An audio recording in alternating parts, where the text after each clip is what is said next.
Industri pangan tidak hanya soal produksi dan ekonomi, tetapi juga membentuk nilai sosial, budaya, dan gaya hidup masyarakat.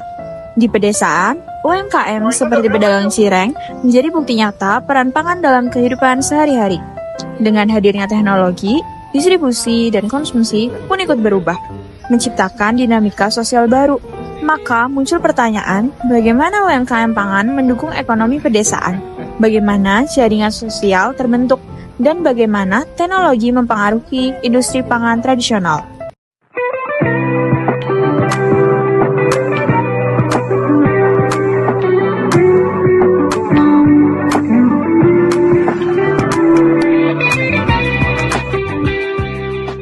Halo Pak, sebelumnya perkenalkan kita dari mahasiswa teknik pertanian di Unsur. Semuanya boleh kenalan nggak? Mungkin nama Bapak siapa? Ya, nama saya Oni, saya pedagang cireng di lapangan Pangkitra Kanji.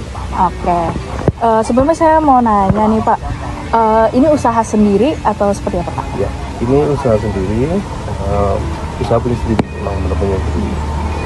Boleh ceritain sedikit nggak sih Pak, gimana sih awal tertarik untuk berjualan cireng ini Pak?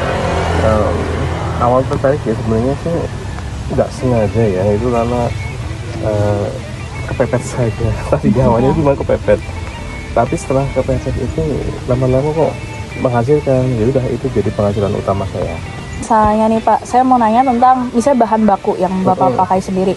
Kalau Bapak beli bahan bakunya itu kayak udah ada langganan sendiri atau usaha biasa aja Pak? Iya, itu udah ada langganan sendiri. Jadi rata-rata kalau pedagang cireng di pasir itu mereka walaupun dia sudah penggunaan bahan bakunya udah berkarung-karung tiap harinya, mereka itu biasanya beli nggak yang ini ya, nggak dalam partai besar. Beli ada pedagang yang pengecer dalam satu apa ya namanya, satu kali produksi. Nggak semua hasil aci atau bahan baku yang kita pakai itu bagus semua. Oh iya benar. Jadi siasat para pedagang itu buat menangani itu, kami semua belinya eceran. Kalau saya mau nanya tanggapan Bapak nih Pak, mungkin salah satu tantangan yang paling besar yang biasanya dilalui oleh para pedagang tuh pastinya para pesaing. Apa sih tanggapan Bapak terhadap pesaing-pesaing lainnya? Pesaing itu menumbuhkan kreativitas ya. Kalau semakin banyak pesaing, kita makin kreatif. Contohnya kayak cireng pasir sendiri ini kan di pasir, di desa pasir itu berderet satu jalan itu pedagang cireng semua. Nah, itu dengan harga yang sama, beli bahan baku di tempat yang sama, otomatis apa sih yang beda? Kita punya rasa yang berbeda. Setiap warung punya resep sendiri-sendiri. Iya benar. Jadi masing-masing kalau menurut saya persaingan itu menimbulkan kreativitas. Sekarang kan udah ada seiring perkembangannya teknologi ya Pak. Pasti ada teknologi yang namanya sekarang bisa delivery makanan lewat GoFood, Shopee Food, atau mungkin yang Bapak pakai sekarang Qris. Menurut Bapak teknologi ini sangat membantu nggak sih jualannya? Iya, buat saya sendiri terbantu ya, karena anak-anak generasi muda sekarang, Gen Z sekarang ya katanya Gen Z itu lebih cenderung menggunakan ini Qris. Mereka rata-rata cashless, jadi ya udah saya fasilitasi dengan adanya ini. Mereka pun bayarnya lebih mudah. Kadang-kadang pun ada orang yang cuma sekedar lewat terus bisa Qris, tahu-tahu langsung jadi pengen beli gitu.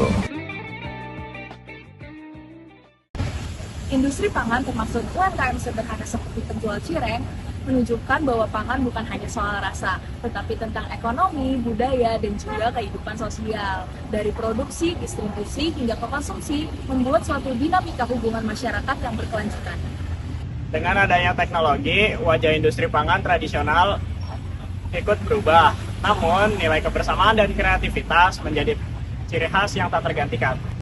Melalui kajian sosiologi, kita bisa melihat bahwa setiap usaha kecil di pedesaan adalah bagian penting dari cerita besar tentang ketahanan pangan, inovasi, serta kehidupan masyarakat modern.